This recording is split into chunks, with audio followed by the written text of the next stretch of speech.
Bismillahir-Rahmanir-Rahim. Letters to Tahira.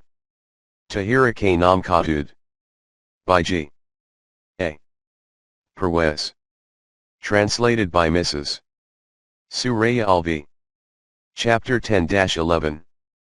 10th Letter to Tahira. Our Modern Women.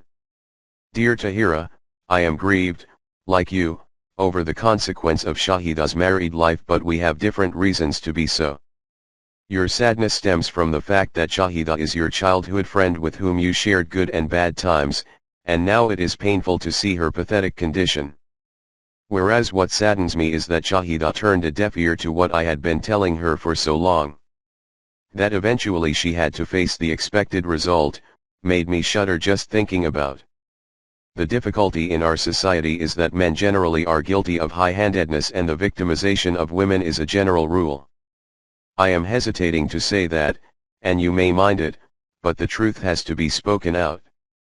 In a conflict between a man and a woman, other women will always side with the woman, and the man is, as always, considered the guilty party. If you consider Shahida's life and its consequences objectively, then I am sure you will agree with me that the outcome was in line with the positions taken. Saeed was not guilty. Rather, the patience, courage, and tolerance with which he bore everything is praiseworthy. Life of a modern wife. Shahida's lifestyle was such that she never woke up before 9 in the morning, because she never slept before midnight. If today she is at the club, yesterday it was a big meeting where she had to speak, and the next day would be the last show of the seminar. If there was no function outside the house, then she would invite her friends to dinner at home and they would gossip till midnight. Poor Saeed had to work in the office the whole day long. How could he keep awake till midnight? In the beginning he kept her company till late at night, but later he found he could not cope. Anyway, it was quite considerate of him that he never checked Shahida rudely or sternly. He tried to reason with her, but he was never harsh. She would return home at midnight, and he would get up to open the door for her. Their 2 little daughters had to go to school by 8 the next morning. Just think how much of a botheration it was for the father to wake the girls up and get them ready for school, while their mother was still sleeping. But Saeed used to do all that willingly.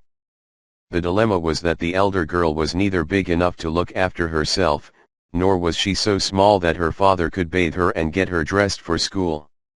Moreover, this job could not be left to the servants, and he had to employ a nanny for this purpose. Saeed knew that if the children were left completely to a nanny, it would affect their upbringing. Therefore, he looked after his 2 daughters himself. Along with this, he also had to be ready himself to reach his office by 9. All this was happening in-house while Shahida was asleep. She would wake up to find that her children and husband had left for school and office respectively. It would take her about an hour to get over the hangover of sleeping late. This is a normal result of regularly getting up late. Breakfast would be followed by going through a newspaper or a magazine. As she was the secretary of the Women's Association, she had to check all mail and documents related to it. Then she would write an article for the association's magazine, on how to bring up children and on having a happy home life. Soon it would be time for lunch. After lunch she would listen to the radio or gramophone records, and then have her afternoon siesta. If the children returned before their mother had her afternoon nap, they would say good morning to her. Otherwise, the servants would feed them and they would start playing. Then their tutor would come and they would become busy with studying. Mother would get up, have her bath and tea, and would then either go to the club to play badminton or table tennis or go out for shopping. Saeed would come home tired with work, and would then start looking after the kids, the servants, the household accounts and checking things in the house. Dinner, provided they were not dining out, would be at the family table, but here too, quite often, the conversation would become sour. Shahida was always complaining about uncouth servants, the unorganized house, the ill-mannered children and an inattentive husband. When Saeed used to so much as remark about how much interest she took in the home, things would get worse. Ill health. Well, Tahira, have I written anything wrong? If it is incorrect, then you are responsible, because you are my prime source for all this information. You also used to tell me how you tried your best to change her, but she always turned a deaf ear to all your suggestions. You also told me that this was not only the cause of her disorganized house life, but that it also was affecting her health. Not sleeping or eating on time, or regularly dining at hotels or clubs was taking its toll upon her health. At such places, the emphasis is mostly on clean crockery. Although nobody knows how they clean them. But nobody thinks of the food ingredients. As health worsened, it made her more jittery and consequently increased expenses. Increase of expenses. First, it was the many servants that increased the expenses. And many servants had to be employed because Shahida was too busy with her social engagements and her women's association to be able to attend to her home. And now it was doctors' fees and the driver's bill taking a toll. Income was limited to Saeed's salary only. How could that salary cope with these increasing expenses? If Shahida had cared, then she would have decreased her personal expenses and balanced her budget. But she did not reduce any of her expenses. Saeed had to borrow money, and that decreased his income all the more, because of the deduction to pay the installments on his debt. On top of this, Shahida demanded that she had to go to New York to participate in the All-World Women's Conference, as the secretary of her association. There she would listen to deliberations on human welfare in general, and women's rights and obligations in particular. The association did not have enough money, so she got a resolution passed that every delegate would pay for herself. It was impossible for Saeed to procure such a large amount, and whatever he had, was not concealed from Shahida. She knew about each and every penny of his income and expenses, as Saeed had never kept any secret from her. Tahira, so many times you said to me that Saeed really justifies his name. Saeed means good omen. And this step. Over and above all this, Shahida got annoyed and left with the children for her father's home, from where she filed a case for divorce. Now Tahira, you tell me how far her taking this step was justified? Granted, men are cruel, but does this story paint Saeed as bad? Poor women are generally the wronged against, but tell me, upon God, was Shahida the oppressed one? This is not just Shahida and Saeed's story. It is becoming quite prevalent in our society.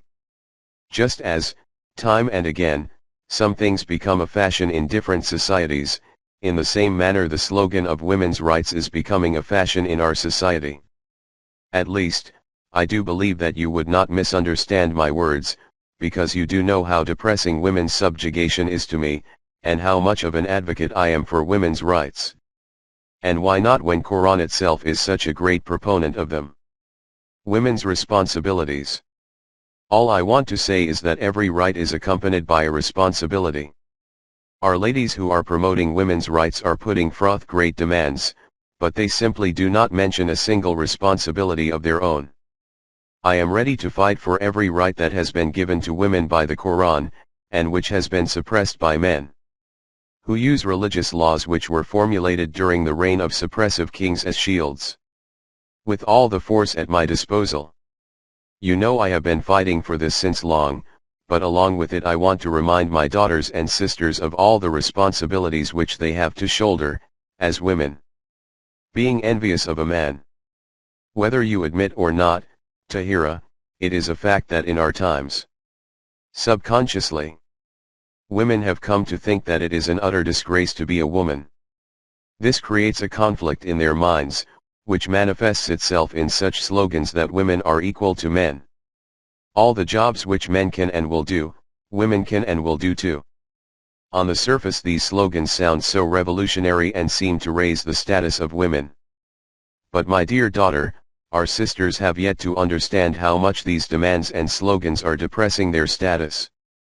I quote the Quran, which said about the women of the era before Islam that in a dispute, she herself cannot explain her case explicitly. 43:18. This is exactly the position of these women in our times. They rise to fight their case without understanding what their strengths are and what their demands are. They want to safeguard their rights and demand the status of men. Remember Tahira, a woman has her own place in this world. If a woman wants to give up her position in exchange for a man's status, it is nothing to be proud of.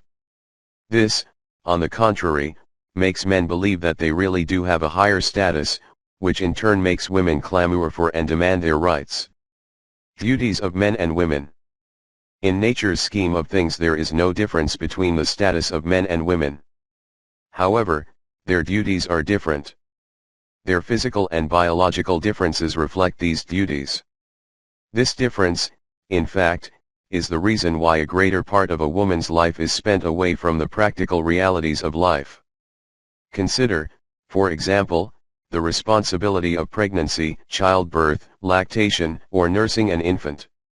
This handicap does not mean that she becomes lower in status to a man. Looking at it from this viewpoint, raises the woman's status even higher than that of a man. Despite these handicaps, a woman, if she wants, can do everything a man can do. But a man can never, no matter how hard he tries, accomplish what a woman's handicaps can perform. When a woman asserts that she wants to fulfill the duties of a man, she not only lessens her position, but she also pronounces a radical change in the nature's scheme of things. This is so, because if they start performing men's duties, then who will perform the duties of women? A man is not capable of performing these duties. Please remember, my daughter, that woman is responsible for the posterity and propagation of the human race. If she considers this ability to be demeaning and finds it difficult to fulfill her duties, then she would be interfering in nature's plans. The outcome is that, in spite of demanding her rights, she is depriving herself of the satisfaction that would come from fulfilling the duties prescribed by nature. As such, she has trapped herself in a psychological tussle. She cannot erase the biological difference of her physique, but by hating it and instead taking pride in man's physique, she has put herself into a self-made cauldron of discontentment. Tahira, firmly put in your mind, that by virtue of being a female, a woman qualifies herself for immense dignity and respect. But who would be more unfortunate than she, if she feels ashamed of being a woman? Her penchant for striving to be a man, robs her of mental self-enlightenment and the warmth of her humanness. There cannot be a worse predicament of her, and for that matter for humanity. Remember Tahira, home plays a foundation-laying role and the family has a pivotal position in the formation of the human race. A society that does not maintain the family, as it is happening in Europe in general and in Russia in particular, then its forthcoming generations are bound to be wayward and rudderless. Woman plays a central role in forming a home, hearth, and family. She has a major share in making a heavenly home and a dignified nation. If a woman tries to shoulder men's responsibilities by ignoring her own precious and important duties, then she is being unfair not only to herself but to her own society and to the whole of humanity. When I say this, I do not mean that women should not participate in what men are doing today. All I am saying is that she should fulfill her prime duties first, and when she is content that she has done this satisfactorily, then by all means she should participate in other aspects of life. European women. Copying Europe blindly is what makes things difficult for us. And the greater predicament is that we are copying at a time when Europe itself is trying to get rid of such aspects and their unwholesome consequences. In Europe women rebelled against men and started agitations for their rights. In fact, this was a reaction to Christian education that considers a woman's status to be the lower. Christian education states that woman was made from man's rib, and as such she is curved like a rib. It can never be straightened, and if you tried to do so, it would break. This education professed that all evil in the world is due to women, because Eve misguided Adam out of his heaven. That soul is meant for men only. And that women, like animals, do not have souls. A logical and incumbent consequence of this education was that women tried to be men. The first step towards this goal was to abandon their womanly duties. They thus started abrogating one by one, the factors that are essential for constituting a home. Gradually they reached a situation where there remained no difference between a home and a hotel. I do not mean that no cooking was done at home. What I mean is that a loving and genial relationship between a husband and a wife deteriorated, and what the Quran calls, the women are like a dress for the men and the men are like dress for the women. 2. 187. The relationship more or less became a business partnership. The children, in the first place, were considered as cumbersome intrusion. The children that were born were deprived of their mother's warm loving lap and their first learning ground. European psychologists have recently reached a conclusion after extensive research, that those children who have been separated from their mothers before they were 3, turned out to be criminals and wayward when they grew up. Therefore, Europe is gradually reverting to home life, after it learned a bitter lesson from its mistake. However, we seem to be starting the house desertion at the time when European women are turning back from their rebellion. There is another interesting phenomenon. The discussion starts with men's cruelty to women. That the men remarry, deserting the first wives, leaving them to starve, and ruining their children. The girls do not get their dowers when they get married, and no one is responsible for their caring and upkeep. This leads the women to demand that she should have a larger share of jobs, and that they should have so many reserved seats in the assembly, parliament. Obviously, oppressed women are not in a position to get a job in an office or to become a member of the assembly. Those who are able to get jobs in the offices, or become members of the assembly, are usually not the oppressed and downtrodden ones. Member of assembly. Those who go to the assembly can never ameliorate the condition of the oppressed ones.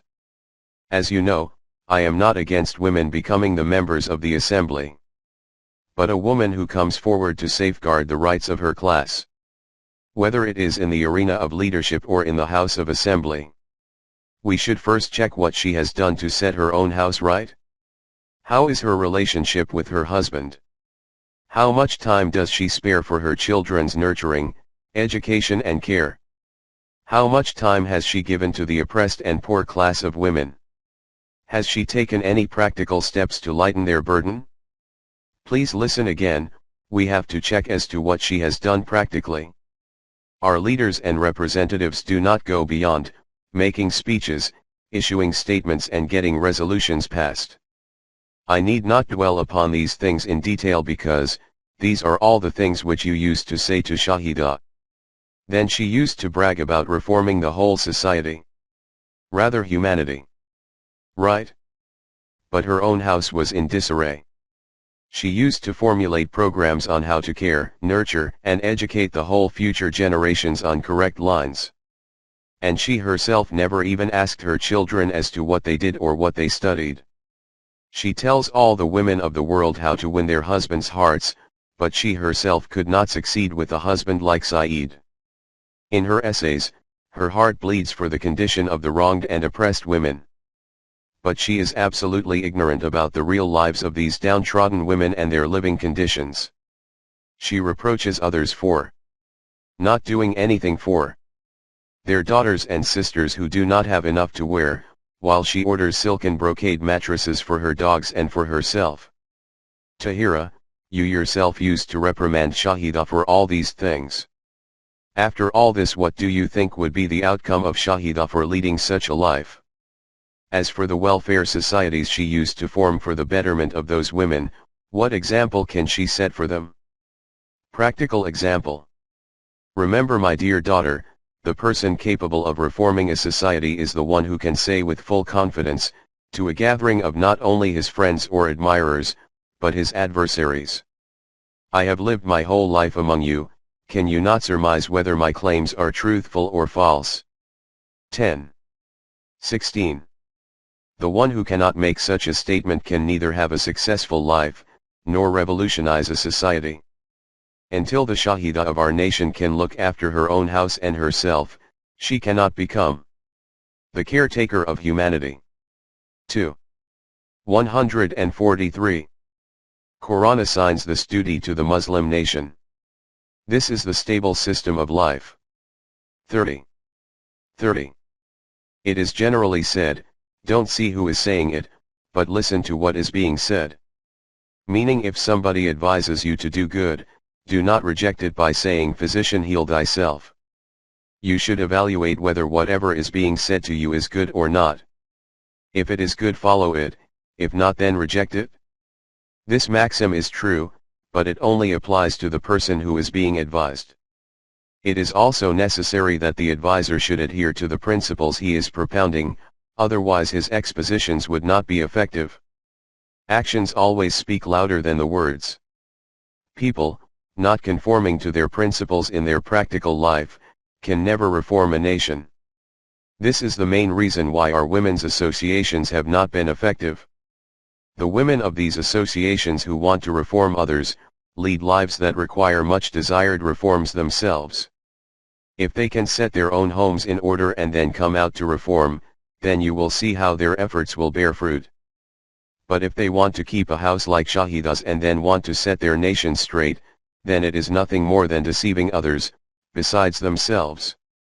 Finally, I would like you to understand that if a woman has high ideals of collective life and believes she would be unable to fulfill her duties as a wife, then she should not marry.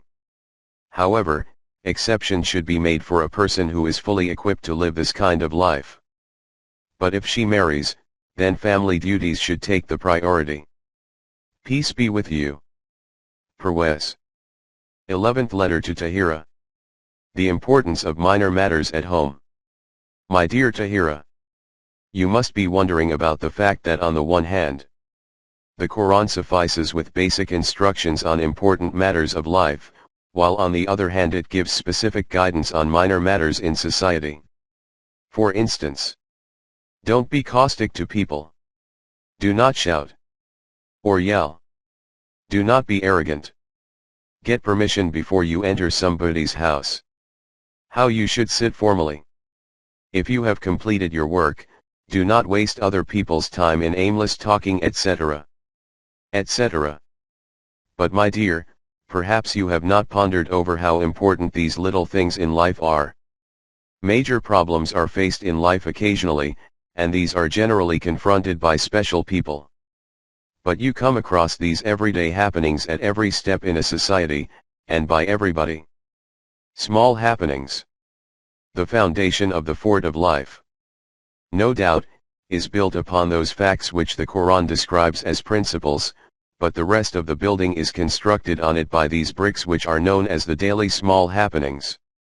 Just imagine. No matter how much of a man of principle a person is, if he is impolite and caustic, then although the people who deal with him will learn from his principles, he will in fact cause them more distress than benefit by his impoliteness. People will shrink away from him and avoid meeting him. In fact, a person's character is depicted by these small gestures. Adhering to principles is like fuel in the car of life. It is true that a car moves with petrol in it, but you know how much Salim cares for the engine oil that goes with the petrol. He says the lack of petrol would at the most bring the car to a halt, but if the oil is not there, it would burn the engine. If following principles is like petrol, then the small details of life work like oil. If these are missing, they cause friction which can burn the delicate strands of a mutual relationship. Just consider whether these small details which the Quran describes for social life are of passing importance, or are they vital like permanent values. Is impoliteness and being caustic, which was shunned 1400 years ago, considered praiseworthy today? You will see that these things are just as important today as they were then. These social etiquette and manners have their own standing, and it is absolutely necessary to follow them and to preserve them. Social manners at home. These social manners and mores are important in every aspect of life, but their importance is greatly enhanced in home life. I see so many families, husband and wife, or other relatives, where there was nothing objectionable as a rule, but ignoring these niceties at home ruined their peace and contentment. Or at least it is no longer the same between a husband and wife, a life which the Quran calls a haven of love and peace. Just think of it, when a husband comes home with a smiling greeting and the wife greets him graciously, how depressions and frictions can get drowned. When one person's unintentional mistakes could be rebutted by only a real smile, it would certainly reward one with a heavenly home. Also, if one person flares up and the other remains soft-spoken, this would douse a fire. On the other hand, if a wife gets annoyed and goes to the other room poutingly, instead of discussing a conflicting problem seriously, it could create a deep rift between the two people. Also, not admitting one's shortcoming, and keeping on arguing to prove one's point, can rob a home of its peace. Here I am talking about impoliteness or sour behavior and the like, but I have observed that carelessness in small matters around the house creates a tense atmosphere at home. You must have seen your late aunt, but you did not have the opportunity to observe or study her home life. You were quite young when she died. About her, I can say with certainty, that she never ever committed a crime or sin throughout her whole life. Exemplary righteous woman. She was a rare example of honest and upright life, a personification of honesty and chastity. So soft-hearted was she that if a thorn pricked the foot of a servant, she would cry the whole night. She was such a contented woman that she never asked your uncle to buy her clothes or jewelry. Your uncle led a simple and modest life, despite his handsome income. By simple life, I mean that whatever was left over after fulfilling their general needs, was spent on constructive purposes for the welfare of humanity. He was posted to a high office. Everybody could see the affluent lifestyle of his contemporaries. They had cars, big bungalows, servants, chandeliers, glitter, jewelry, and expensive clothes. In short, they had everything that is considered essential for the household of officers. Your auntie could see all that and realized the comparatively simple life of her home, which may be referred to as poor. But she never cared and never complained, let alone even thought of what her standard of living was compared to theirs. The Jones. You will be surprised to know that the late lady did not know what your uncle's salary was, and neither did she ever feel the need to inquire. Ponder, Tahira. Could you find such a woman today? You also have your uncle whom you know better than I do. If she was unique among women, then he was a person of outstanding qualities among men. He has lofty qualities of head and heart, even in his old age. It is so obvious that if you do not find heavenly the family life of such a husband and wife, where else would you find heaven on this earth? But you will be surprised to know that in spite of all this, the outcome of such a companionship was not as pleasant as it should have been. But do not misunderstand. You can gauge the nature of their companionship from the fact that your aunt passed away when your uncle was still a middle-aged man. But after that, the idea of a second marriage did not even cross his mind. He has said to you many times, "I did not marry again because I could not find another woman like your aunt." What I want to say is that having all those good qualities would have ensured a heavenly home, but it was not. The reason was that although the late lady had such high standards of principles, she was not careful enough about the small everyday happenings. She was not a terse or impolite woman. How could such a sensitive and sympathetic woman be like that? But she was not careful about the small niceties around the house. On the contrary, Uncle used to be very careful about the little details along with the lofty principles. Punctuality. For example, he believed in being on time. You must have noticed, punctuality was so important for him, and he was intensely particular about it. But your aunt, like it is usual for the woman in our society, was never bothered by punctuality. This is a small issue, but think how much friction they must have been having on this one point, throughout the day. By friction, I do not mean quarreling, I mean mental confrontations. Particularly, for a sensitive person like your uncle, this type of mental friction was worse than quarreling. We often noticed that whenever they had to go out somewhere, Uncle used to be ready and waiting outside the door, but Auntie took her time coming out from the house. Not a thing in its place. On inquiry you found out that she could not find one of the shoes of the pair. This was the second difference in their habits. Uncle believed in a neat lifestyle. You could get at this neatly kept things even in the darkness of night. You only had to reach for the thing you wanted, and you would find it even in the dark. In contrast, Auntie's predicament was that if she found the salt shaker, then she would not find the pepper shaker. If the motor was in front of her, then she could not find the pressing stone. Whenever you went to her house, the first thing you heard was, "I had it in my hand a minute ago, but can't remember where I put it." This was the third point of incompatibility in their habits. Uncle's memory is so sharp, till today, that he can tell you where a stone or electric post used to be 30 years ago. Absent-minded. Auntie's forgetfulness was such that one evening I saw the girdle on the stove and she looked worried. When asked, she told that she had forgotten to knead the flour. She realized this only when she put the girdle on the stove.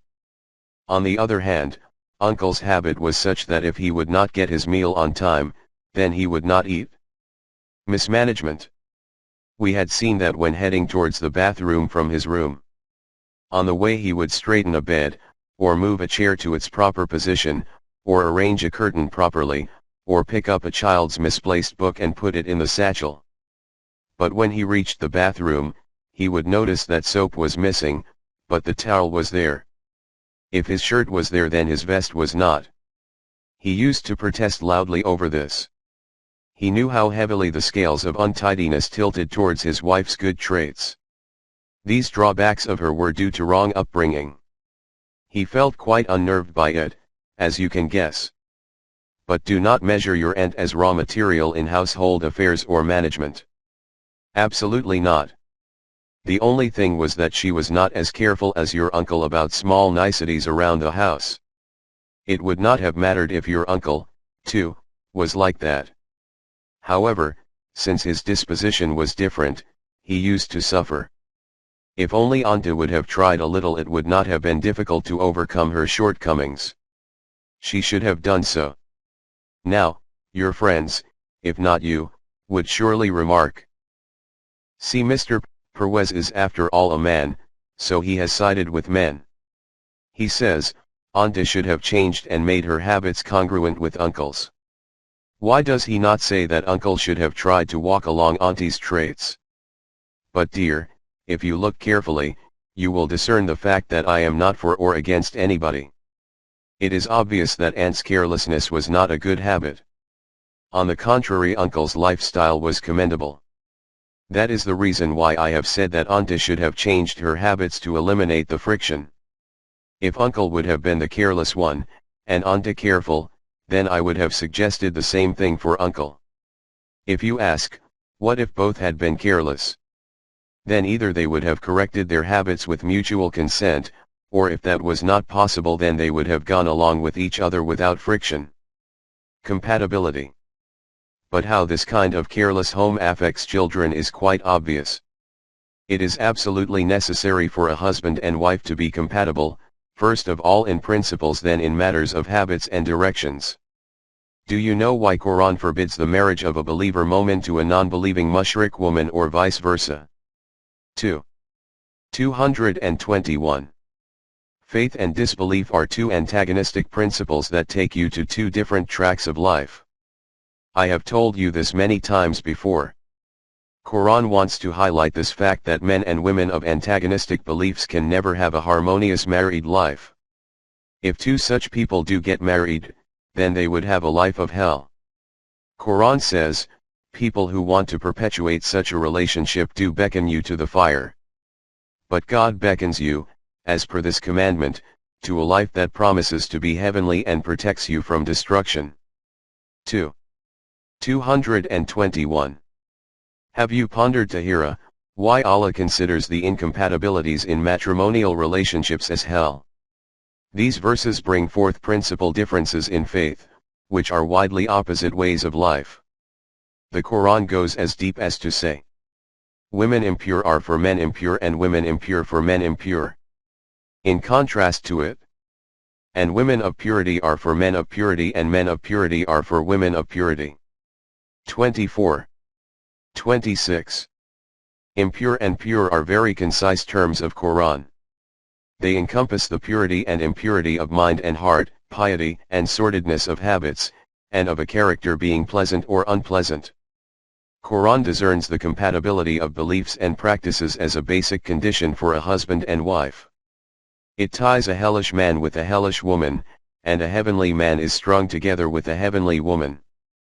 Therefore, it is incumbent for making your married life heavenly, that a wife should instill all the good habits of her husband, and a husband should make himself congruent with all the pleasant traits of his wife. In this context, everyday niceties need to be especially pampered. Leave alone our headstrong men whose brains are ridden with the faulty notions that men are in every way superior to women and have an upper hand over them, and that therefore it would be an insult to condone their wives' good traits. But our women, too, are too lazy to bring a change in themselves. Whenever, or if ever the husband encourages them to change, they retort by saying that they have been molded that way and that they would remain the same, whether they are good or bad. You can find the woman you desire from the West, so bring them from there.